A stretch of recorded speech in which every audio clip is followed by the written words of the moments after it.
sosial, politik, akademik, jernih dan jelas perlu untuk masyarakat. Visip Undip Channel, stay tuned, keep on watching. Yeah. Oh. 1 minute insight, kontribusi Visip untuk kemajuan dunia pengetahuan. Hi, my name is Valeria Paganizza. I am an associate professor of food and agricultural law at the University of Parma.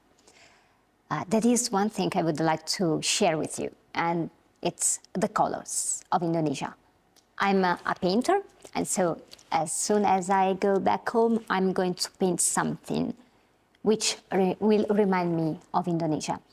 So if I have to think about that, the first color I can have, it's blue. The blue of the ocean, which was actually was a little bit green and gray. It was very nice. But that's, I would say, a living painting, because there were also the sounds of the ocean, the waves, and the smell of the wind. It was wonderful, really. But there are, I mean, a palette and a whole palette of colors. When you go along the streets and you see all these shops or street food and the flags and motorbikes and billboards, there are lots of colors, really. And let's suppose that you want to have a ride in the countryside, in the rural areas. You will see this very green landscape, and the green is near to the red of the land, because here in Central Java land is red. So you have this contrast, which is wonderful. And then the batik, the batik is this traditional fabric, and it's so colorful that it represents everything you see around you in Indonesia. So I would say that Indonesia in itself is self-explanating in terms of colors. So yeah, for sure, I'm going to take all these images back with me to Italy, and maybe, I can try to make a painting from them. Would you like to see them? Okay, you have to wait a little bit. See you soon.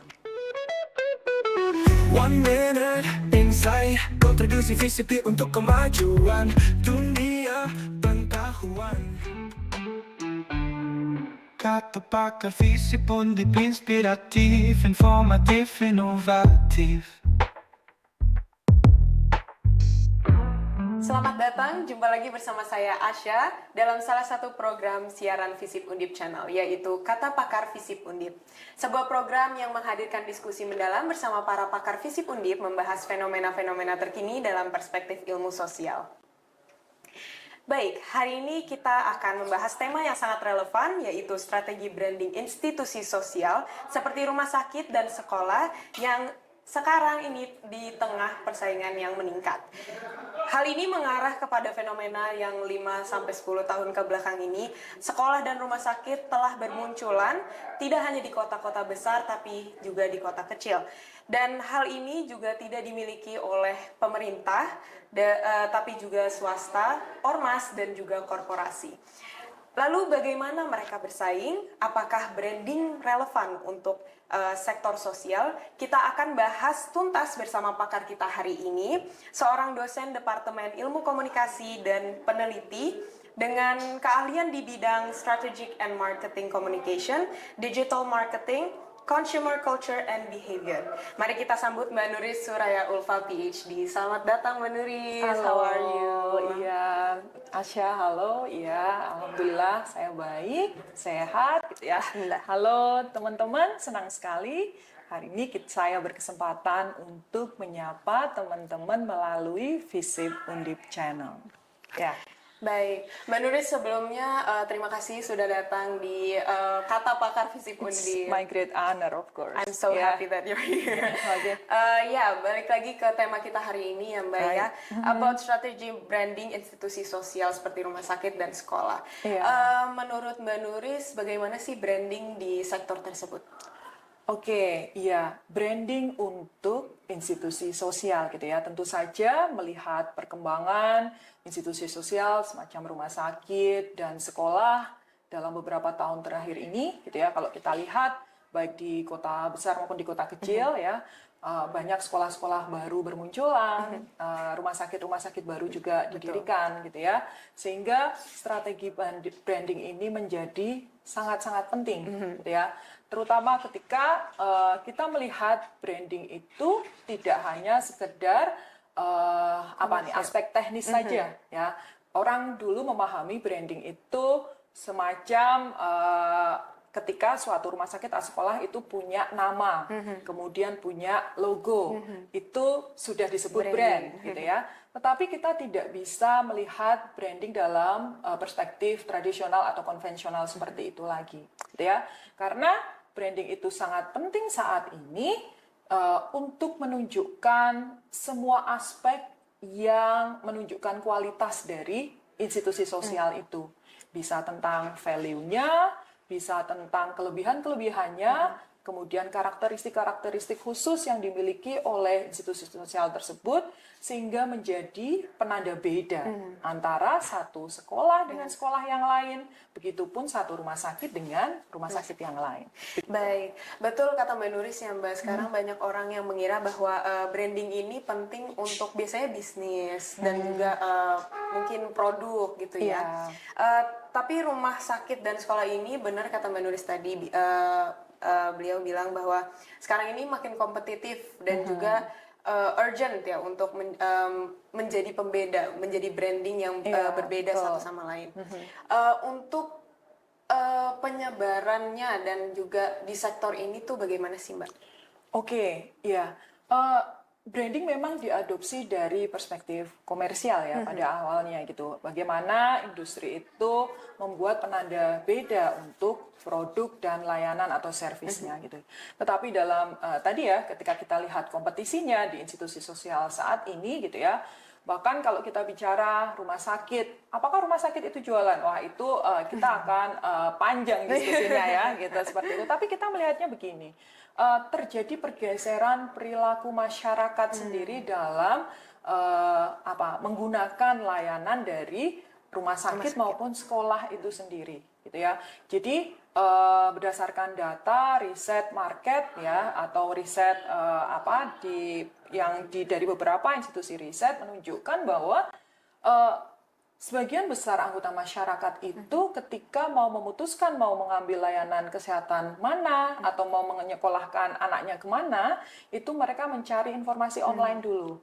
Ya, sekolah mana yang sesuai dengan value-nya yang mereka miliki, atau rumah sakit mana yang misalnya layanan konsumennya itu sesuai dengan harapan mereka, gitu ya, sehingga pergeseran perilaku masyarakat ini juga membutuhkan adopsi strategi branding ini bagi penyedia layanan sosial, termasuk rumah sakit atau sekolah, gitu ya.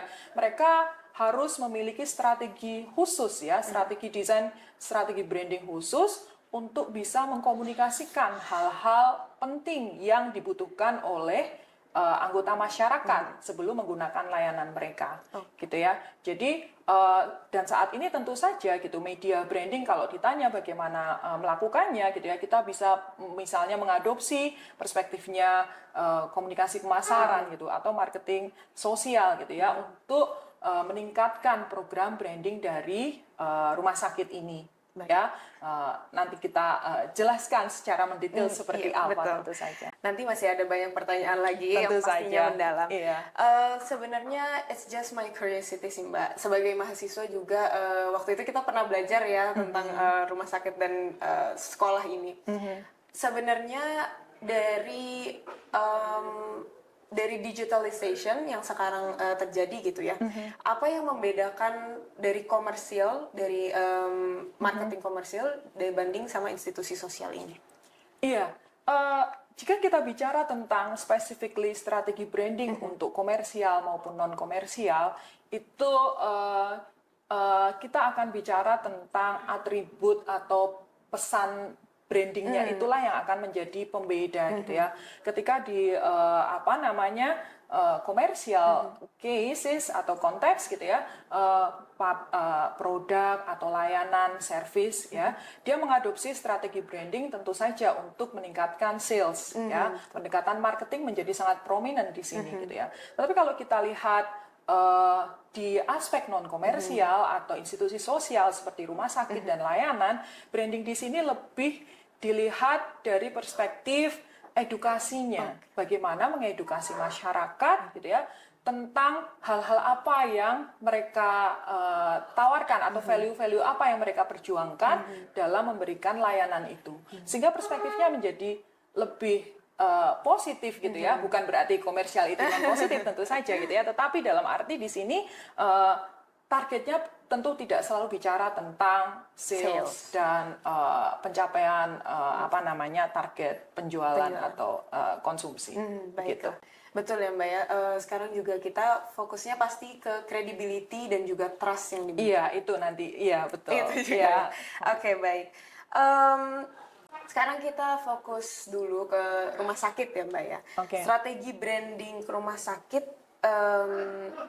itu seperti apa sih Mbak? Bagaimana mereka fokusnya kemana dan gimana implementasinya? Iya, betul. Tadi si Asya sudah kasih hints nih bahwa ada atribut-atribut penting dalam membangun brand gitu ya. Nah, sekarang kita akan coba melihat secara spesifik ya, apa branding di rumah sakit dan apa kemudian sekolah gitu ya. Kalau kita bicara tentang branding rumah sakit, kita harus melihat bagaimana perilaku dari pengguna layanan ini dulu, gitu ya. Artinya di sana orang menggunakan layanan rumah sakit itu karakteristiknya bagaimana, gitu ya. Kita melihat masyarakat mencari informasi apa saja, ya biasanya mencari tentang informasi tentang dokter, informasi tentang kualitas kesehatan, informasi tentang praktek dan sebagainya. Sehingga di dalam proses kita mendevelop branding juga harus mengakomodir aspek-aspek informatif seperti ini.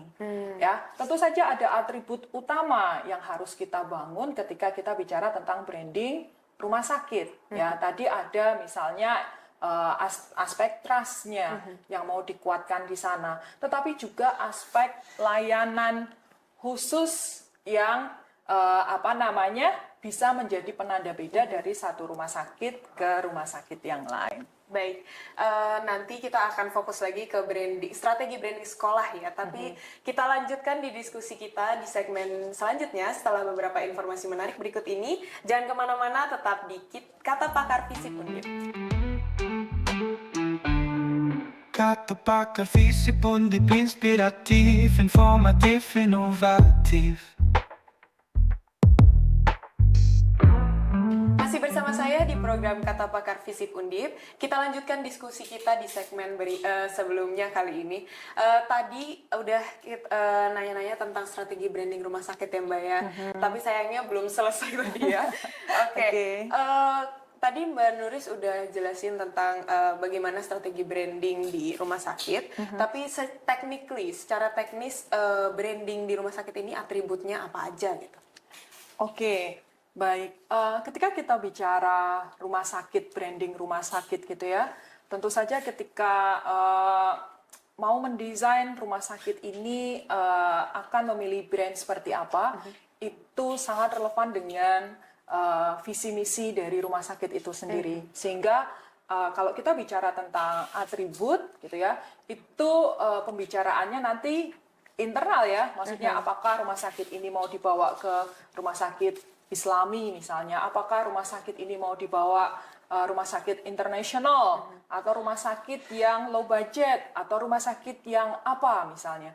Ada banyak sekali variasi dari atribut yang bisa diadopsi suatu rumah sakit tergantung dari bagaimana visi misi dan nilai-nilai yang diperjuangkan yang diperjuangkan oleh satu institusi sosial tersebut gitu ya. Tapi kurang lebih ketika kita bicara tentang membranding rumah sakit, ada 3 komponen penting nih yang harus muncul di sana itu. Yang pertama adalah branding rumah sakit itu harus meliputi yang namanya edukasi konsumen gitu ya.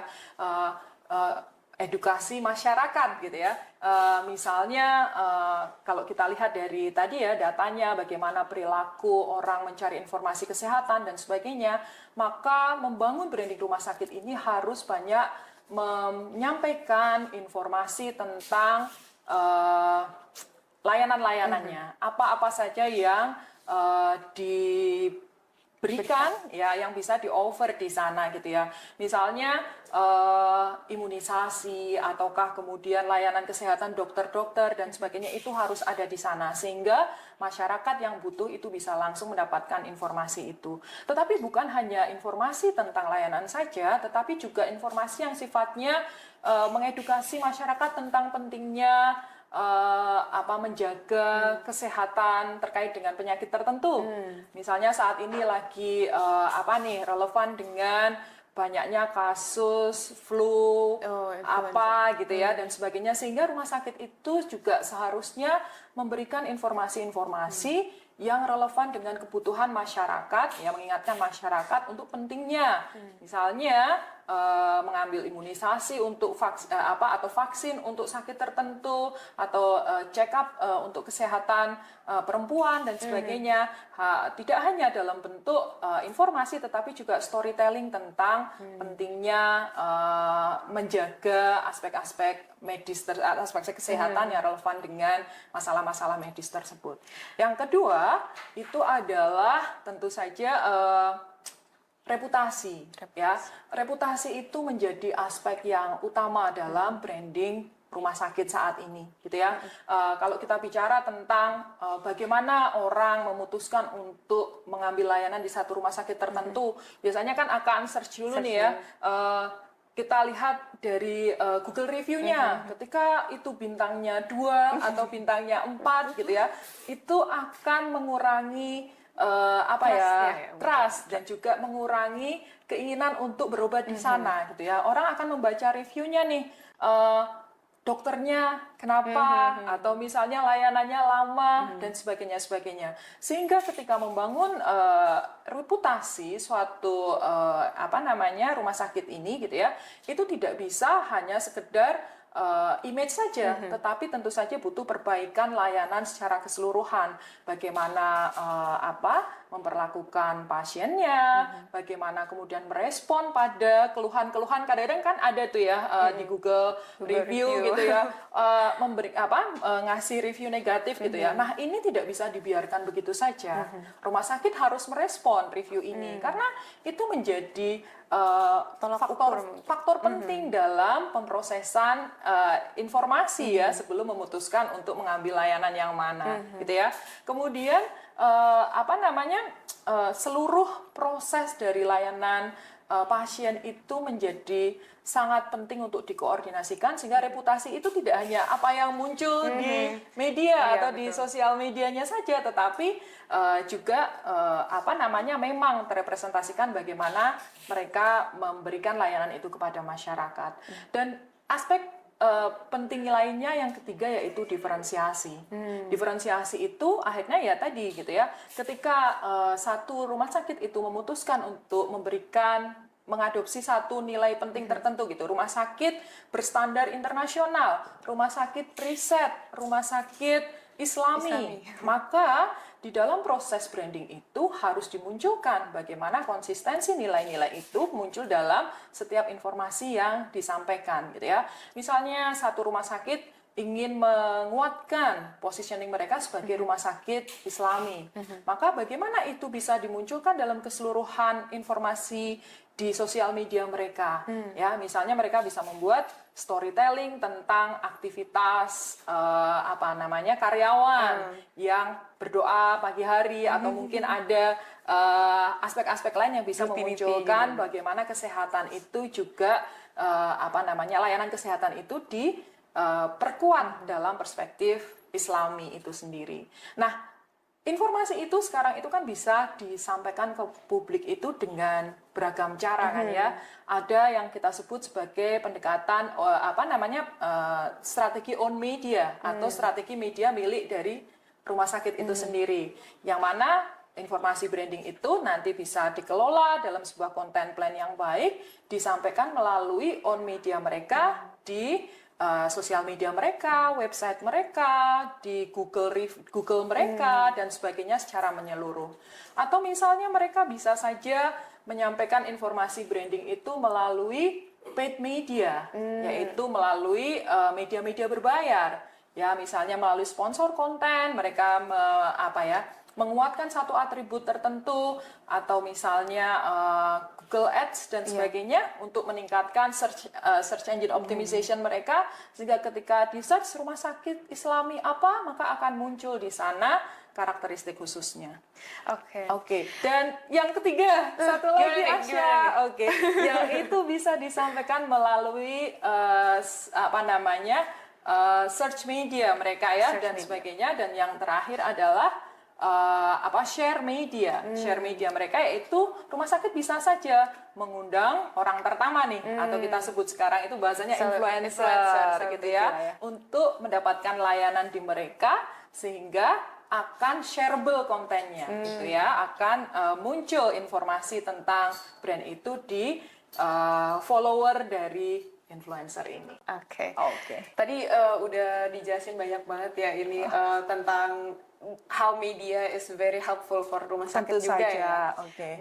Tidak hanya paid media tapi juga on media. Sekarang kan era digital udah Betul. everywhere and social media is everywhere. Baik, kita lanjutkan diskusi kita di segmen selanjutnya setelah beberapa informasi menarik berikut ini. Jangan kemana-mana, tetap di Kata Pakar Fisip Undip. Kata Pakar Fisip Undip, inspiratif, informatif, inovatif.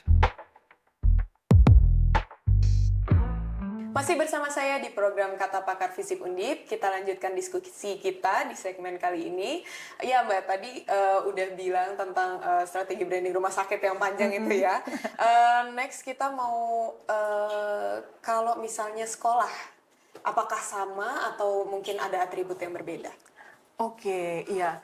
Sekolah, ya kurang lebihnya secara teknik branding itu more or less similar ya. Tentunya bukan kita bisa sebut sama juga ya, tetapi bahwa 3 proses branding, edukasi gitu ya, mengedukasi calon siswa atau orang tua siswa tentang sekolah gitu ya, apa nilai mereka, bagaimana mereka melaksanakan proses pendidikannya, kemudian bagaimana aspek-aspek terkait dengan pengajaran dan pembelajaran itu masih menjadi aspek penting gitu ya. Tapi juga konsep branding atau pendekatan branding yang kedua yaitu reputasi, dan yang ketiga adalah diferensiasi, itu juga sama pentingnya gitu ya untuk branding sekolah gitu ya. Tapi tentu saja itu penekanannya dan bagaimana itu diimplementasikan itu tergantung dari pembeda dari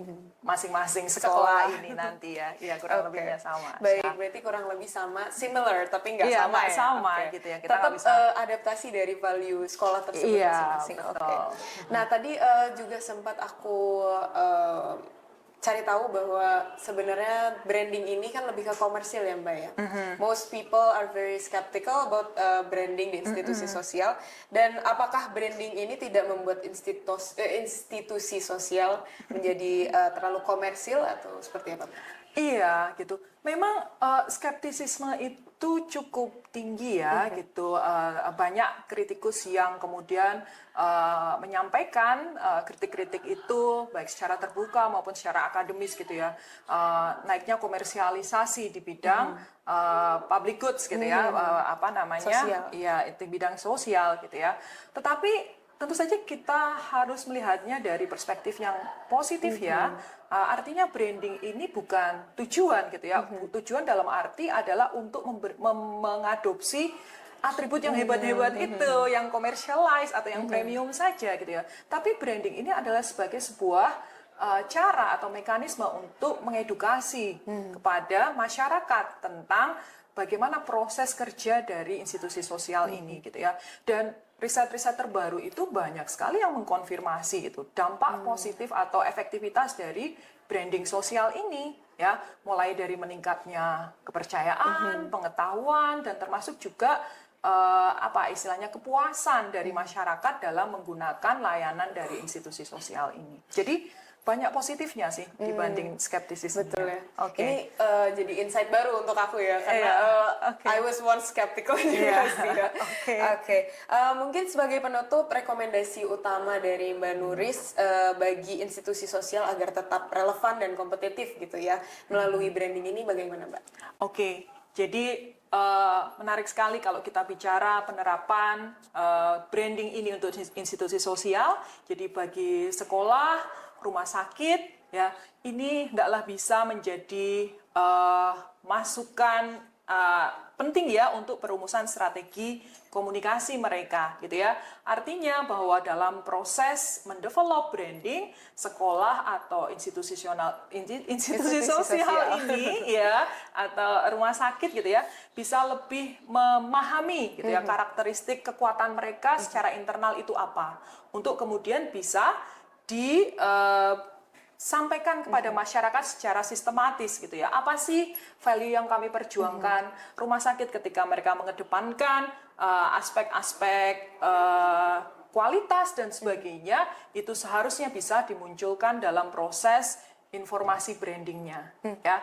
Dan yang kedua adalah selalu adaptif kepada masyarakat, apa yang terjadi di masyarakat, mengenali masyarakat sebagai target utama kok informasi branding ini menjadi sangat penting gitu ya.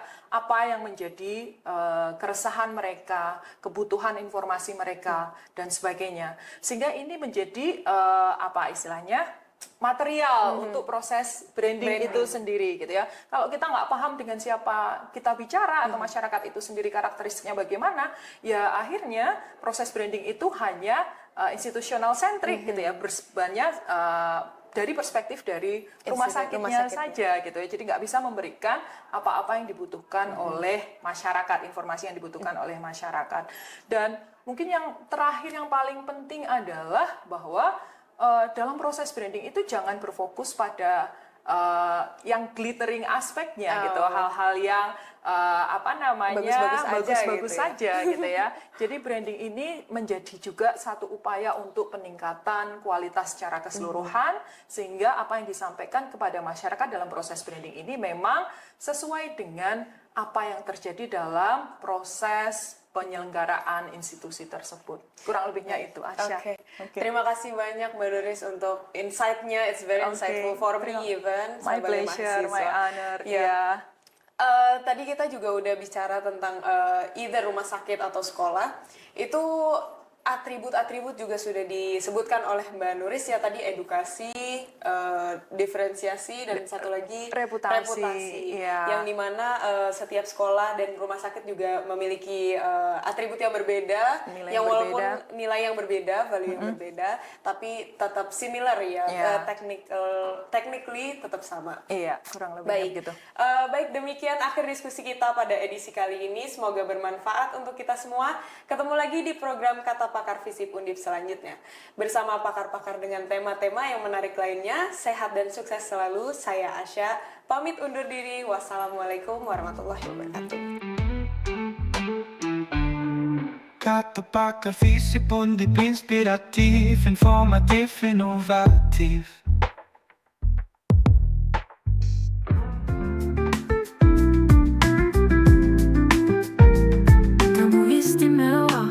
Visip Undip hadir mewarnai ruang-ruang akademik, menginspirasi, memotivasi.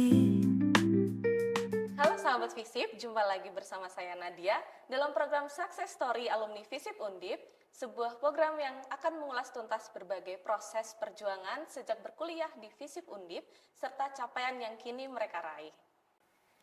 Pada edisi kali ini kita akan hadirkan seorang alumni Departemen Administrasi Publik yang juga menjadi kebanggaan kita semua, Mas Yus Aditya, lulusan tahun 2017, seorang ASN di Bawaslu Jateng dan juga seorang MC profesional di Kota Semarang. Halo Mas, Halo, selamat datang di Visip. selamat datang. Terima kasih loh kesempatannya siang hari ini. Kita yang juga terima kasih Mas Yus bisa menyempatkan hadir Iya. pada hari ini.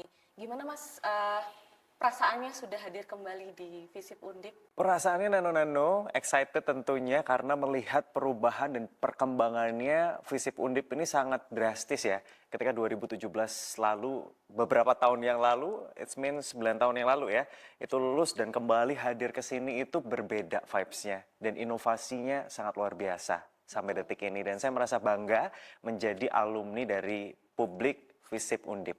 Oke Mas, mungkin bisa dikenalkan dulu Mas Yus, namanya, angkatannya, dan juga sekarang ini profesionalnya di mana? Oke, saya Yusuf Manggala Aditya Tama, sering disapa dengan Yus Aditya karena ada dua dunia berbeda yang gitu saya ya, geluti begitu ya. Kalau di dunia instansi pemerintahan saya Yusuf Manggala, tetapi kalau di entertain saya Yus Aditya. Saya adalah administrasi publik, masuk di 2013 dan lulus di tahun 2017 pada saat itu. Oke, baik. Mungkin bisa diceritakan ya Mas, kesibukannya sekarang ini tuh seperti apa? Baik di Bawaslu-nya maupun di MC. Oke. Tadi ada yang belum saya tambahkan. Saya tadi concernnya di mana gitu ya. Betul. Saya sekarang bekerja sebagai seorang aparatur sipil negara atau pegawai negeri sipil di Bawaslu Republik Indonesia untuk penempatan Bawaslu Provinsi Jawa Tengah. Dan saya sudah bekerja di Bawaslu Provinsi Jawa Tengah itu kurang lebih sudah hampir berapa tahun ya, dari 2020 hingga saat ini begitu ya, jadi juga sudah cukup panjang perjalanannya. Lama ya Mas, 20 Ah, tahun. Kemudian aktivitasnya saat ini apa? Tentu kegiatannya sangat dinamis ya. Bekerja di Bawaslu Provinsi Jawa Tengah itu menuntut kita untuk bisa adaptif akan segala hal yang terjadi begitu. Tantangan terberatnya adalah kita harus memastikan bagaimana proses pemilu dan juga pilkada ini berjalan dengan jujur dan adil dan berintegritas. Nah, itu menjadi tantangan juga bagaimana kita sebagai ASN yang ada di Bawaslu Jateng ini harus bisa memetakan, bisa memantau potensi pelanggaran yang ada, penyebaran informasi publik kepada publik agar nanti publik ini tidak salah arah dan tidak tersesat akan informasi yang salah tentang perkembangan pemilu dan juga pilkada yang ada. Dan selain daripada itu, saya juga menggeluti dunia entertainment di Master of Ceremony ya. Kemampuan public speaking yang Tuhan hadirkan di dalam hidup saya, akhirnya saya juga bisa menggeluti itu. Dan dari dunia MC ini, akhirnya ini menjadi sesuatu hal yang bisa menyeimbangkan saya. Jadi kerjaan di pemerintahan dengan lot yang seperti itu, di Bawaslu Provinsi Jawa Tengah, di Bawaslu kita bisa katakan yang syarat dengan dinamika politik begitu ya. Dan hiburannya ya itu tadi, kita bisa nge-MC, itu kita bisa menyapa banyak orang. Dan dari MC ini akhirnya bisa menyeimbangkan lot atau journey dari hidup saya. Jadi MC itu juga sebagai sarana untuk refreshing ya Mas, Of dari course. rutinitas di Bawaslu. That's right, ya. Nah, ngomong-ngomong tentang pemilu nih Mas, mungkin teman-teman juga banyak yang belum tahu ya, kalau nggak pemilu itu Nah. kira-kira ngapain sih Mas kerjanya? Pertanyaan sejuta umat. Iya kan? Ini Bawaslu ini gabut nih kalau misalkan nggak pemilu atau pilkada begitu ya. Nah, tapi sebetulnya nggak seperti itu. Mungkin banyak teman-teman atau sahabat FISIP juga yang memahami bahwa pemilu atau pilkada itu hanya pesta sekali dalam sehari. Misalkan sudah ditentukan di tanggal 27 November gitu ya. Ya hanya itu saja perhelatannya, tapi nggak seperti itu. Jadi ya, Mas, prosesnya panjang seperti sekali. Proses pemilu dan juga pilkada itu punya tahapan yang dimulai 2,5 tahun kurang lebih ya sebelum pelaksanaan itu dilaksanakan. Jadi ketika pemilu 2024 lalu itu kita sudah mulai running di sekitar tahun 2022. Seperti halnya nanti di tahun 2029 ya, kalau nggak berubah peraturannya, karena kita masih juga menunggu peraturan-peraturan terbaru, perkembangan yang ada, itu pun juga kalau misalkan masih tetap di 2029, kita akan mulai running di tahun 2026 akhir lah. Jadi ada 11 tahapan yang mesti disiapkan ketika akan menjelang proses pemilu dan pilkada. Jadi salah kaprah kalau misalkan orang bilang gabut nggak sih kalau misalkan sudah pemilu atau sudah pilkadanya selesai, enggak. Ada masa jeda memang ya, tahun 2025 sampai 2026 ini kita ada masa jeda, namun kemudian kita tidak serta-merta jeda nggak ada pekerjaan, itu enggak gitu. kita harus memutakhirkan data pemilih gitu ya, supaya nanti di pemilihan atau pemilu selanjutnya data penduduk itu sudah termutakhirkan. Kemudian yang kedua, kita ada banyak sekali desa juga kampung binaan, di mana desa itu disebut dengan desa pengawasan dan anti politik uang, dan juga kampung pengawasan dan juga kampung anti politik uang. Kita bisa memberikan edukasi kepada komunitas-komunitas yang ada di desa tersebut untuk pentingnya kolaborasi partisipatif dari masyarakat untuk juga ikut mengawasi ketika proses tahapan itu dimulai. Kemudian yang ketiga, kita juga ada beberapa kader partisipatif yang kita bina. Jadi Bawaslu itu dalam setahun sekali atau dalam 2 kali dalam setahun kita selalu membuka kelas pendidikan pengawas partisipatif. Itu bisa diikuti oleh semua kalangan. Yang pasti usianya dalam takaran ya, dari usia-usia milenial dan juga Gen Z kita libatkan untuk mengikuti pendidikan, dan nantinya jebolan-jebolan dari situ akan menjadi kader Bawaslu untuk bisa membantu mengawasi secara partisipatif. Itu kalau misalkan orang-orang di sana gabut nih, enggak, salah banget. Persiapannya lumayan Yes, lama dan ya. juga kolaborasi dengan beberapa institusi ya, tentunya institusi pendidikan, banyak yang juga kita akan terlibat menjadi dosen, praktisi, dan juga pemagangan dari universitas tersebut ke Bawaslu. Itu sih. Baik, kalau setelah lulus dari administrasi publik itu gimana perjalanan karirnya sampai titik sekarang, Mas? Perjalanan karirnya panjang ya. Panjang ya?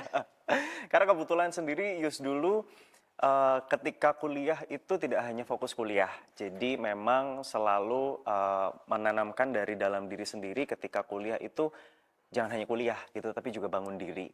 Nah, dari situlah ketika kuliah dulu juga Yus akhirnya bersamaan beriringan kuliah, tetapi juga menjadi presenter di salah satu TV swasta dan nasional, dan juga salah satu radio swasta yang ada di Semarang, hingga akhirnya sampai dengan kuliah pun kita barengan jalannya pada waktu itu. Sempat kuliah lulus di 2017, itu sempat belum punya pekerjaan tetap, masih melanjutkan dunia broadcasting, dan akhirnya beberapa pengalaman dari apply ke perusahaan swasta, apply ke PNS yang sampai jatuh bangun 3 kali daftar baru akhirnya kesampaian. Itu akhirnya goals juga Tuhan hadirkan kesempatan itu di tahun 2021 pada saat itu. Akhirnya ya udah, akhirnya going on, bisa menjadi seorang PNS di Bawaslu. Jadi berkecimpungnya di bidang entertainment tuh sudah sejak sekolah ya, Mas? Sudah sejak sekolah, bahkan sejak SMA sudah jadi penyiar radio kali ya. Saya juga nggak tanya ke bapak ibu saya, emang dulu waktu saya lahir emang saya langsung bisa nge-MC atau gimana, saya nggak pernah tanya Sudah itu. bawaan dari lahir ya. Mungkin gift dari Tuhan. Nah, apa yang mendorong Mas Yus itu untuk berkuliah di administrasi publik, Mas? Apa yang mendorong? Ini pertanyaan yang pasti sudah saya tebak akan muncul begitu ya. Tentu apa yang mendorong saya memilih kenapa kuliah di administrasi publik.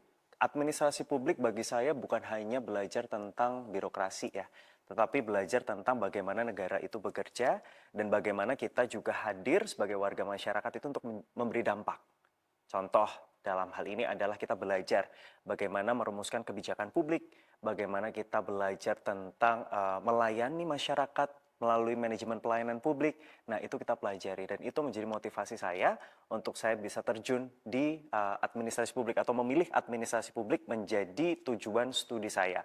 Selain daripada itu, saya sudah menanamkan diri saya juga, saya pengen kerja di dunia pemerintahan dan dunia yang tidak jauh dari pelayanan ke masyarakat. Nah, mungkin administrasi publik ini pada saat itu menjadi pilihan saya dan membuka peta jalan untuk saya untuk bisa mengaplikasikan apa yang menjadi passion dan keinginan saya, gitu. Berarti lumayan relevan ya, Mas, antar pekerjaan sekarang dan juga mata kuliah mungkin atau Sangat materi yang relevan. diajarkan di administrasi Sangat publik. relevan. Nah, mata kuliah favorit apa dan kira-kira mata kuliah apa yang bisa diterapkan di kerjaannya Mas Yus sekarang?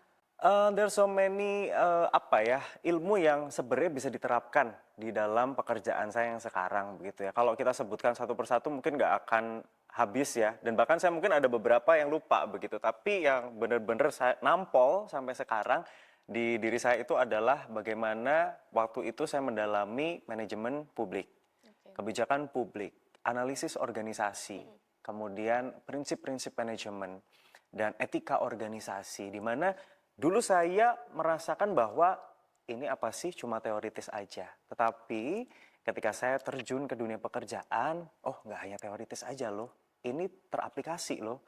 Bagaimana kita membangun sebuah komunikasi antar sesama, bagaimana kita membangun komunikasi dengan masyarakat, bagaimana kita membangun komunikasi dengan atasan kita. Dan yang paling saya rasa itu adalah sebagai seorang administrasi publik, kita harus paham yang namanya public policy, ya karena kebijakan publik. Dimana ini nggak gampang loh. Ya. Ternyata bener juga saya ngambil kuliah di administrasi publik. Karena Bawaslu itu sangat erat kaitannya dengan kebijakan-kebijakan ya, kebijakan pengawasan dan juga kebijakan-kebijakan tentang kepemiluan yang ini harus didistribusikan atau dideliver ke masyarakat. Dan itu nggak mudah. Ini butuh sosok yang namanya administrator publik. Nah itulah tantangannya sebagai sosok administrator publik yang juga menggeluti dunia public speaking, akhirnya relate semuanya. Ilmunya saya dapat di administrasi publik, gimana membangun, gimana mendeliverkan kebijakan supaya diterima masyarakat. Karena nggak semua masyarakat itu bisa mudah memahami loh. Betul. Itu kan contoh, ya kan? Pengawasan pemilu itu harus melibatkan masyarakat loh. Karena apa? Kita nggak bisa sendiri.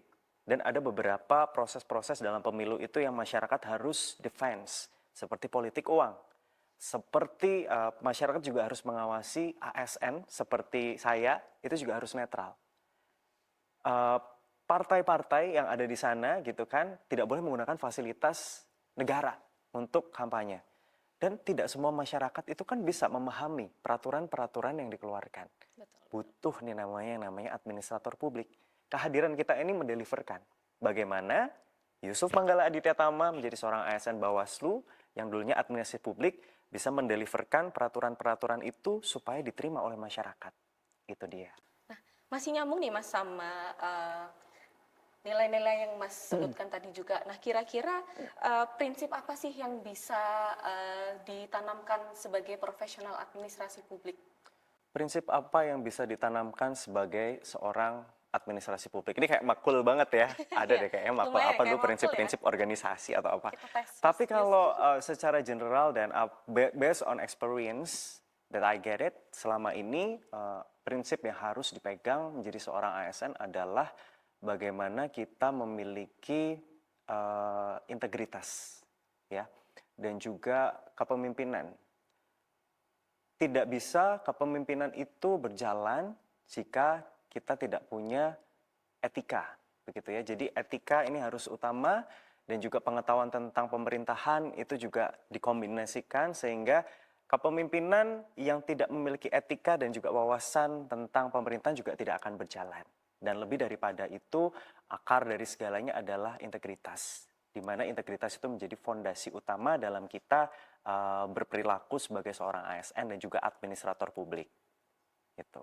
Oke, nah baik. Dari pengalaman Mas sebagai ASN dan juga MC profesional gitu, ada nggak sih Mas kira-kira pengalaman yang ketika Mas gagal tapi tuh bikin Mas jadi lebih termotivasi lagi untuk lebih lagi, lebih bangkit lagi? Kira-kira ada nggak? Ada banget lah. Apa bisa Jadi diceritain, seorang Mas? ya, menjadi seorang ASN itu banyak jatuh bangunnya ya. Tentu mendapatkan titel PNS pun juga saya harus 3 kali jatuhnya gitu kan.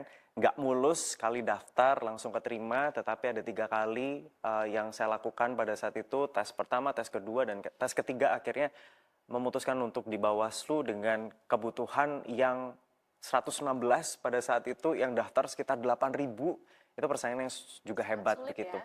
Dan ketika berkali-kali jatuh pada saat itu memang mencoba untuk mengevaluasi diri, apa yang kira-kira kurang, kemudian kita pelajari, kita taruh porsi yang lebih banyak untuk kita perdalam dan kita pelajari lebih dan lebih lagi ketika nanti ikut tes di kemudian hari kita bisa menjawab kekurangan tersebut. Itu cerita kegagalan ketika akan meraih titel PNS ya. Kemudian di saat bekerja sebagai seorang ASN, kegagalan itu justru jelas ada gitu. Kita nggak bisa.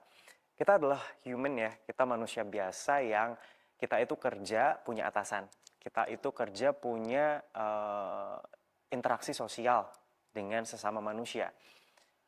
Kalau saya sih memahaminya sebagai seorang ASN itu salah itu wajar begitu ya. jangan takut untuk salah, asalkan kita mau mengakui kesalahan tersebut, dan kalau kita nggak tahu salah, kita nggak akan tahu mana yang namanya benar. Jadi banyak kan sekarang teman-teman itu takut untuk melangkah gitu, tapi kalau saya nggak gitu, saya kerjakan semaksimal saya menjadi seorang ASN, ada banyak inovasi yang sudah dikeluarkan begitu, yang mungkin kadang juga nggak relate sama maunya pimpinan, kadang kena marah. Itu menurut saya gagal sih gitu. Tapi dari situlah akhirnya mau belajar gitu kan. Waduh, ini nggak sinkron nih sama kemauan pimpinan, sama kebijakan yang saat ini sedang in gitu. Dari situlah belajar untuk gimana caranya yang sinkron dengan kemauan pimpinan dan juga dengan isu-isu kebijakan yang sedang in saat ini. Itu di dunia pekerjaan. Kemudian di dunia MC, kegagalan apalagi sering, ya kan? Lebih sering lagi, Mas. Aduh, apalagi seorang MC itu kan kadang dituntut untuk perfect, ya kan? Betul. Itu nggak menutup kemungkinan, ya kan? Kita menjadi seorang MC, menjadi seorang public figure, membawakan sebuah acara, itu harus perfect, nggak ada salah gitu. Tapi di awal-awal pada saat saya memulai merangkak untuk fokus di dunia public speaking ini, ada beberapa kesalahan yang mungkin saya lakukan ketika misal bekerja sama dengan suatu branding tertentu begitu ya. Kita harus MC suatu branding tertentu gitu. Kebetulan ini merek atau produknya tuh hampir sama dengan nama yang berbeda. Biasalah ya, ketika seorang MC kita nggak fokus, itu kadang belibet atau pada saat membawakan acara salah penyebutannya. Misalkan ini produk A, kita nge-MC-in produk A gitu ya. Tapi saat nge-MC kita salah sebut produk B. Itu kan menurut saya fatal sekali. Itu fatal sekali, sangat fatal sekali. Tapi dari situ saya belajar. Jadi seorang public speaker yang menguasai public speaking itu butuh yang namanya preparation. Ya. Apapun itu, persiapan itu harus gitu. Sehingga kita bisa relax ketika di stage. Even saat ini pun ya, tadi saya juga prepare gitu. Apa sih kira-kira saya buka-buka terlebih dahulu transkrip nilai pada saat itu. Belajar sampai dicek, baru sampai dicek. Dulu belajar apa aja sih gitu. Lulusnya tahun berapa sih? Saya dulu berinteraksi sama dosen siapa aja sih? FISIP dulu pada saat saya lulus itu seperti apa gitu. Sehingga ketika kita sudah duduk di sini, duduk bareng sama Mbak Nadia dan all team here, saya tahu gitu harus bisa menjawab apa dan juga bisa berkreasi atau berimprovisasi tentang apa. Preparation itu penting. Guys, preparation itu penting. In every way, ya, in every way. Setiap apapun itu preparation, mau mengevaluasi diri itu penting. Gak cuman kita mau diundang podcast aja ya Mas, tapi di semua sisi itu harus di harus. Baik, kalau di perannya di Bawaslu sendiri Mas, kira-kira tantangan komunikasi publik apa yang pernah dialami sama Mas Yus? Ini dia yang tadi saya sempat singgung di awal, sangat relate ya. Untungnya Tuhan itu hadirkan gift saya nggak macam-macam gitu ya. Dan administrasi publik itu tadi perpaduan yang sangat relate, di mana saya mendapatkan ilmu pemerintahan di sini, ilmu tentang bagaimana kita mengelola kebijakan, bagaimana kita mengelola organisasi, direlatekan dengan kemampuan public speaking. Yang saya katakan tadi, Bawaslu itu adalah institusi yang sangat erat dengan masyarakat. Komunikasi publik ini sangat diperlukan, begitu ya.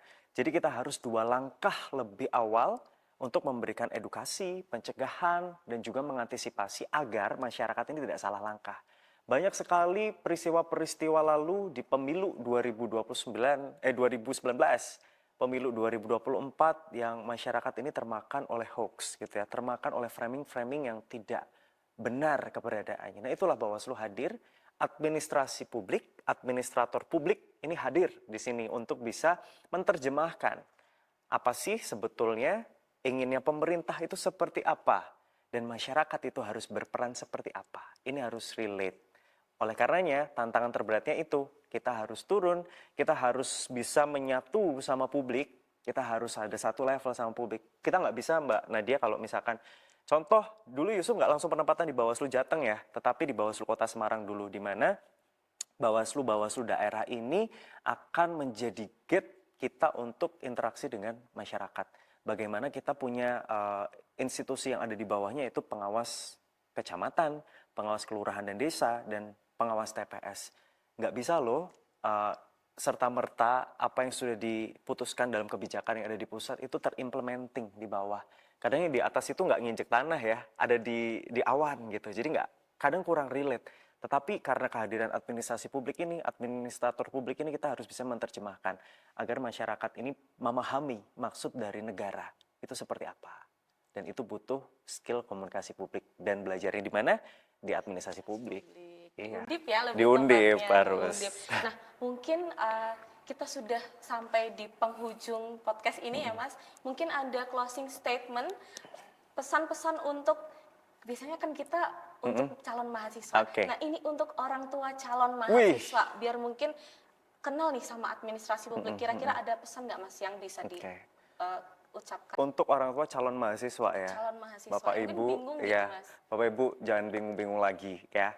Boleh Bapak Ibu sekarang searching di websitenya Publik Undip atau segala sosial medianya, pelajari segalanya, dan kehadiran saya di sini menjadi salah satu contoh ya. Bukan hanya saya saja, tetapi nanti teman-teman yang lain, bahwa administrasi publik itu adalah sebuah jurusan, sebuah ruang, institusi di mana anak-anak Bapak Ibu semuanya ini akan diterjunkan menjadi sosok-sosok leader dari bangsa, menjadi sosok-sosok komunikan atau komunikator dari kemauan negara kepada publik. Begitu. Jadi jangan ragu untuk mensupport anak Bapak Ibu untuk bisa hadir di administrasi publik. Tetapi satu yang juga Bapak Ibu juga harus pesankan kepada anak-anak yang nantinya akan terjun atau memilih administrasi publik menjadi tempat pembelajarannya, jangan hanya kuliah aja gitu, tetapi harus bisa bangun diri, harus bisa kembangkan skill yang ada, soft skill yang ada, karena menurut saya anak muda itu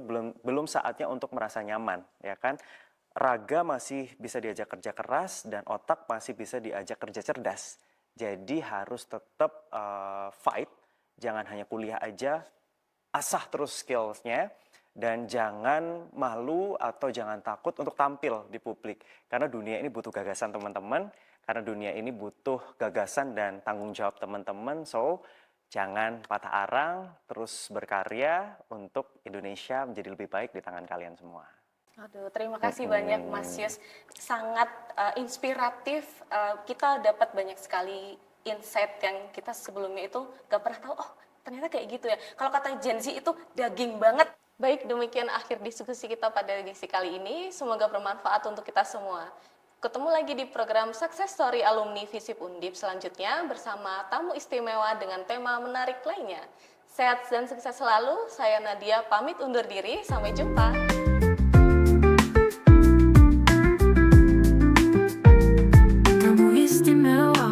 Visip Undip hadir mewarnai ruang-ruang akademik, menginspirasi, memotivasi.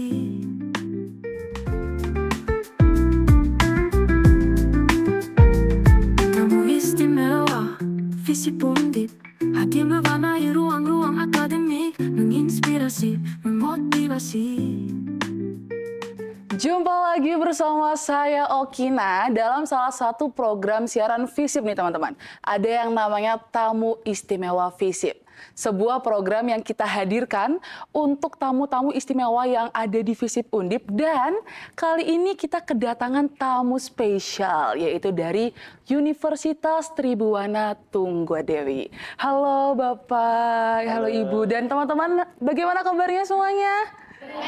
Wah, sangat ramai ya di studio ini ya. Jadi kita sudah kedatangan beberapa tamu dosen dari Unitri. Ada Bapak Latif selaku Ketua Prodi Ilmu Komunikasi Unitri. Lalu ada Ibu Yuni Larasati selaku Ketua Lab Ilmu Komunikasi. Dan Bapak Abdul Ghafur selaku Direktur dari Unitri TV.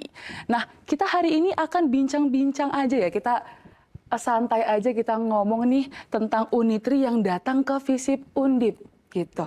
Kiranya apa sih alasan utama teman-teman dari Unitri ini memilih Visip Undip untuk dikunjungi? Monggo, mungkin dari Pak Latif bisa dijawab. Ya, alasan utama mungkin karena secara Undip ini kan punya program studi yang memang menjadi salah satu patron ilmu komunikasi di Indonesia gitu. Jadi kita datang ke sini untuk banyak belajar, menimba ilmu tentang bagaimana sih mengelola prodi, praktikum-praktikumnya, proyek-proyeknya seperti apa gitu sih. Oke, berarti memang karena dari akreditasinya juga gitu ya dari Undip ini ya. Oke, nah kalau boleh saya tahu nih Bapak dan Ibu sekalian, sewaktu pertama kali masuk ke FISIP Undip, apa sih kesan pertama yang ada di pikiran Bapak Ibu sekalian?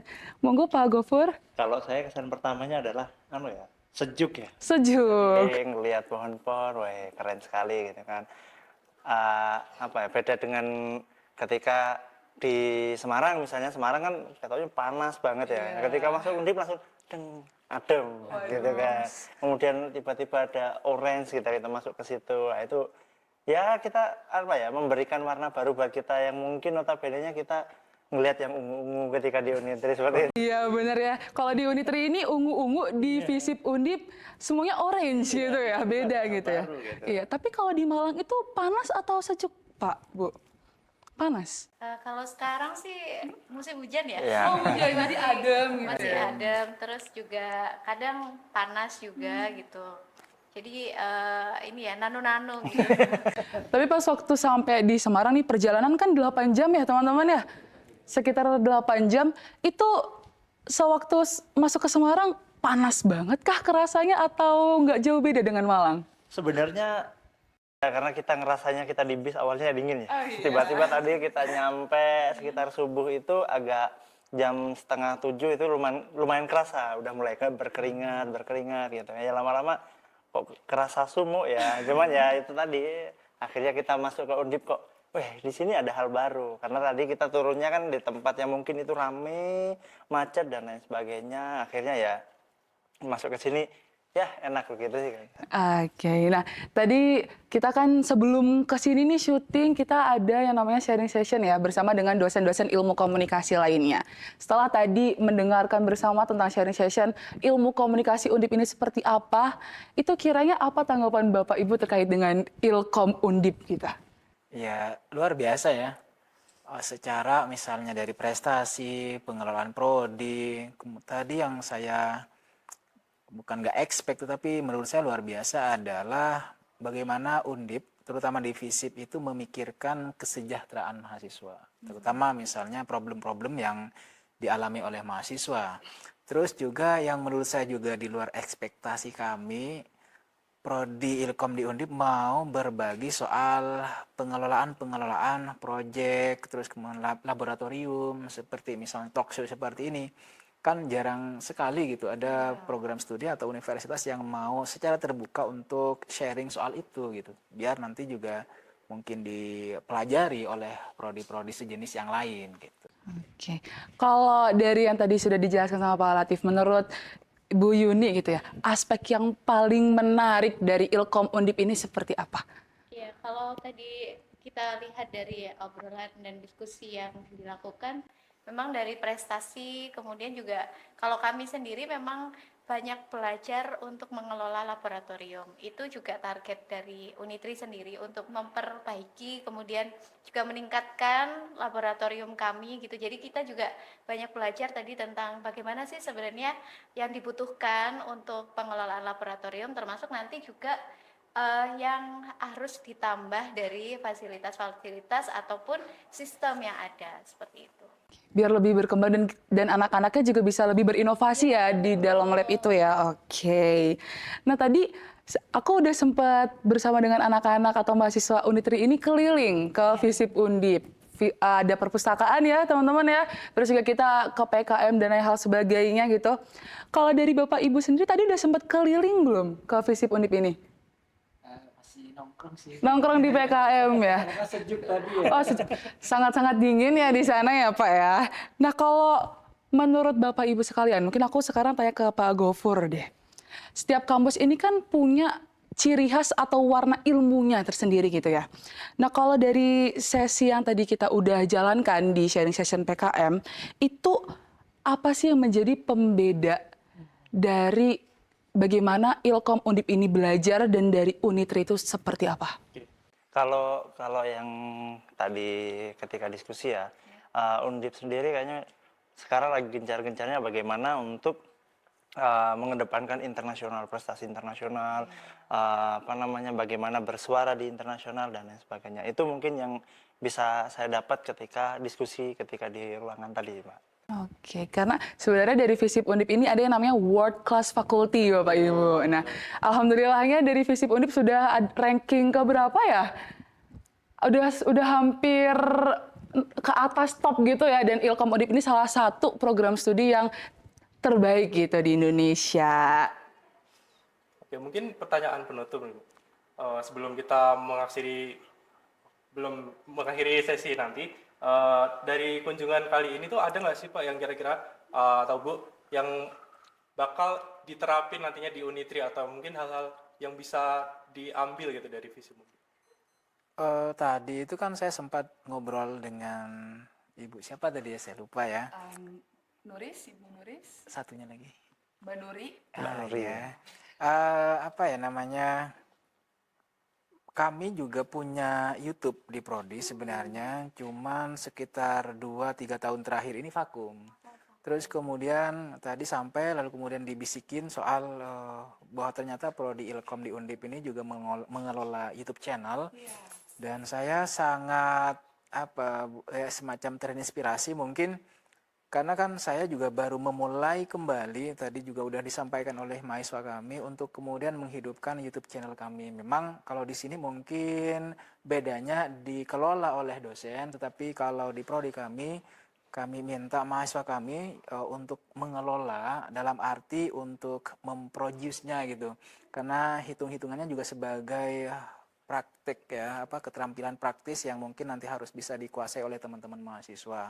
Tapi yang saya tadi sangat luar biasa adalah ketika Ibu tadi cerita bahwa memang di sini udah yang kesekian, ke-25 ya.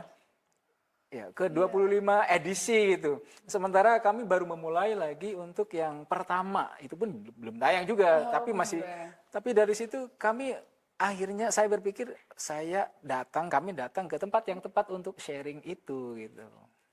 Untuk istilahnya menjadi panutan atau contoh. Betul gitu sih, ya, untuk nanti diterapkan di Unitri. Oke. Nah, selain dari aspek jurnalistik atau multimedia, tadi kalau di ilmu komunikasi ini kan ada 2 peminatan Bapak Ibu, ada 2 penjurusan, yaitu ada komunikasi strategis, lalu ada jurnalistik. Nah, gimana dengan Unitri? Tadi saya dengar-dengar ada 3 gitu ya. Nah, sebenarnya ada nggak sih dari aspek ilmu komunikasi Undip yang kiranya mungkin Bapak Ibu sekalian berpikir bisa diterapkan nih di Unitri nih gitu? Ada nggak ini? Mungkin dari Bu Yuni? Sebenarnya kalau lihat dari output mahasiswa yang diluluskan itu sebenarnya mirip ya dengan apa yang kita targetkan juga gitu. Jadi mahasiswa itu bisa melek teknologi, juga bisa beradaptasi dengan bagaimana sekarang profesi-profesi komunikasi itu sudah merambat di berbagai bidang gitu. Itu juga sama sebenarnya dengan yang kita juga targetkan di komunikasi gitu. Mungkin juga yang mengarah kepada kualitas dari mahasiswa tersebut gitu ya, sehingga sebenarnya mungkin yang bisa kita kombinasikan nanti adalah proses kurikulumnya gitu.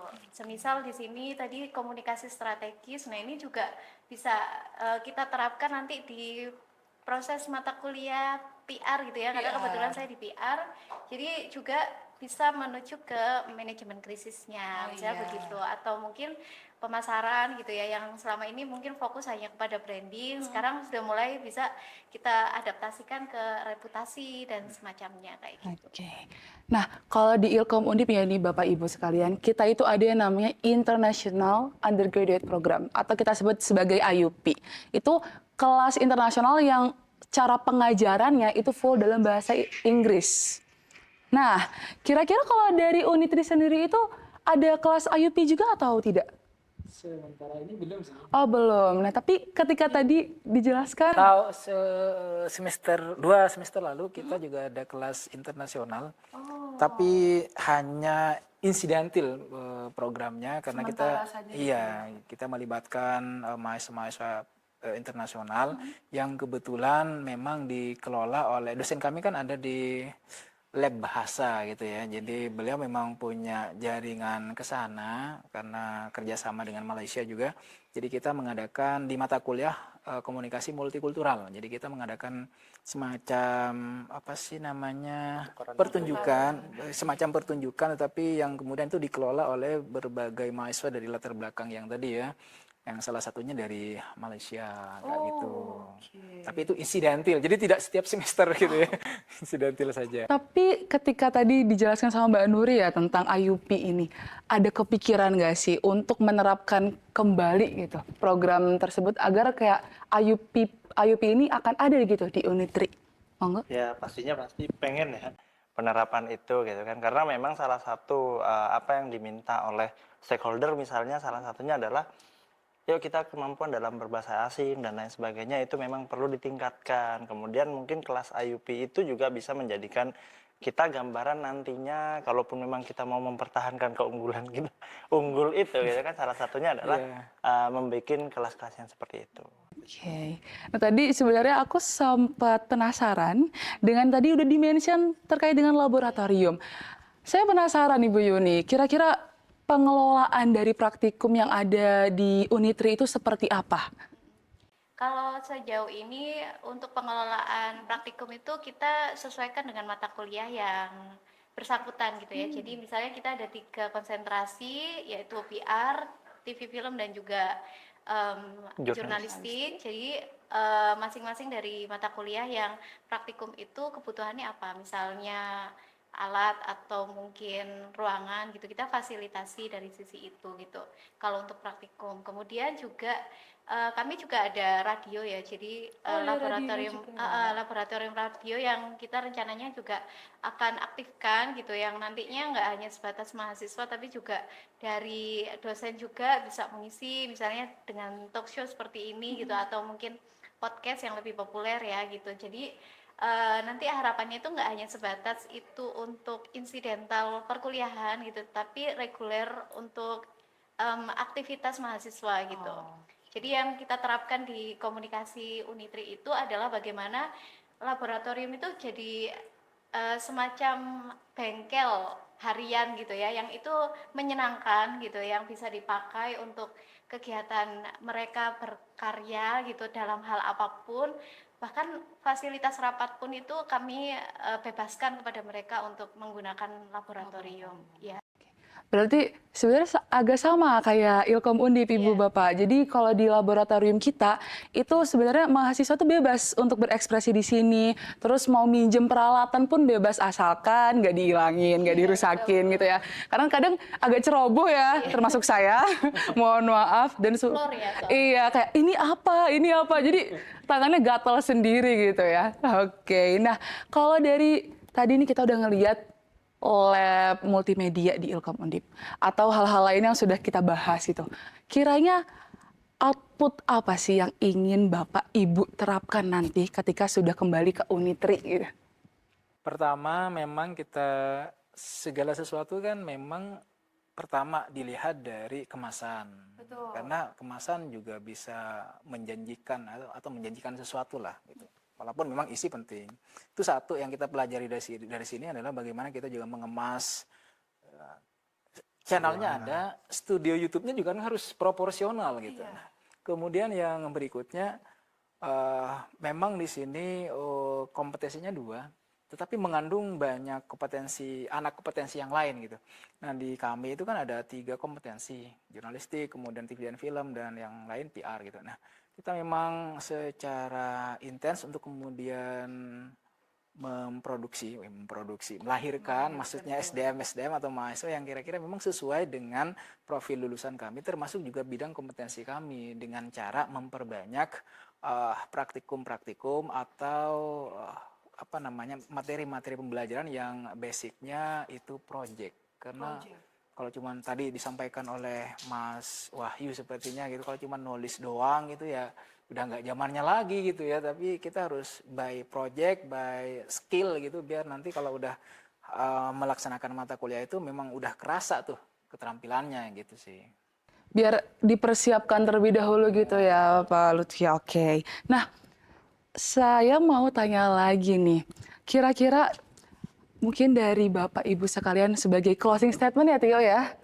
Ada nggak sih yang ingin disampaikan terkait dengan kunjungannya nih dari Unitri ke Undip? Monggo silakan dari Pak Latif dulu atau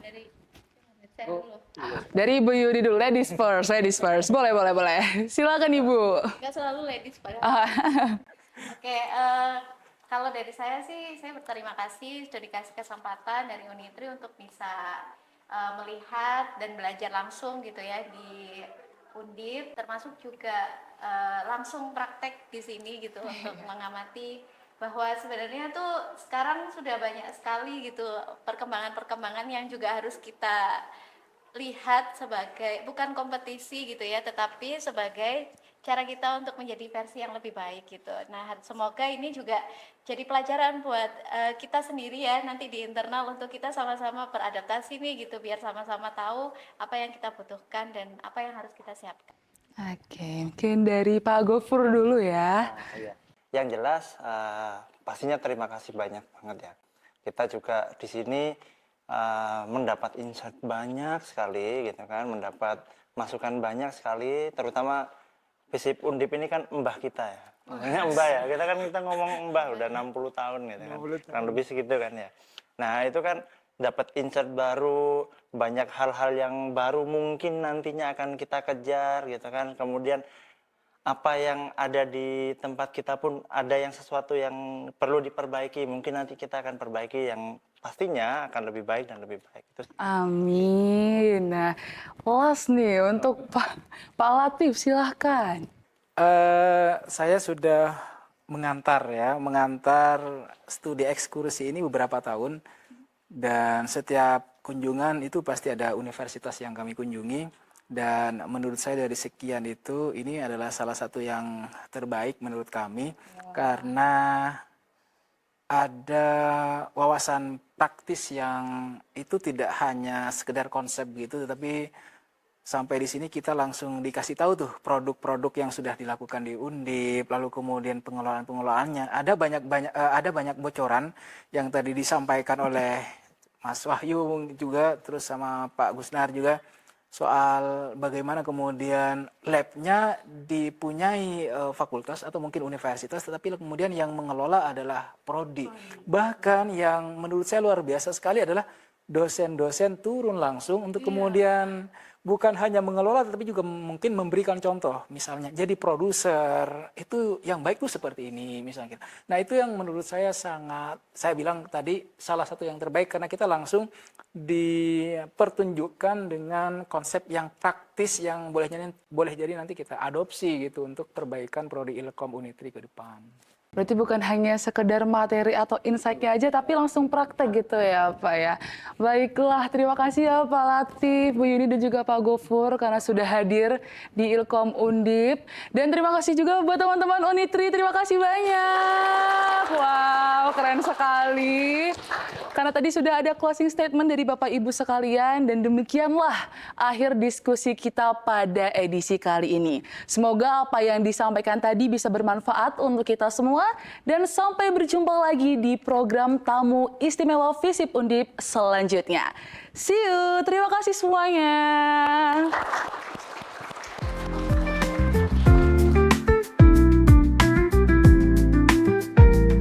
Tamu Istimewa FISIP Undip, hadirnya warnai ruang-ruang akademik, menginspirasi, memotivasi.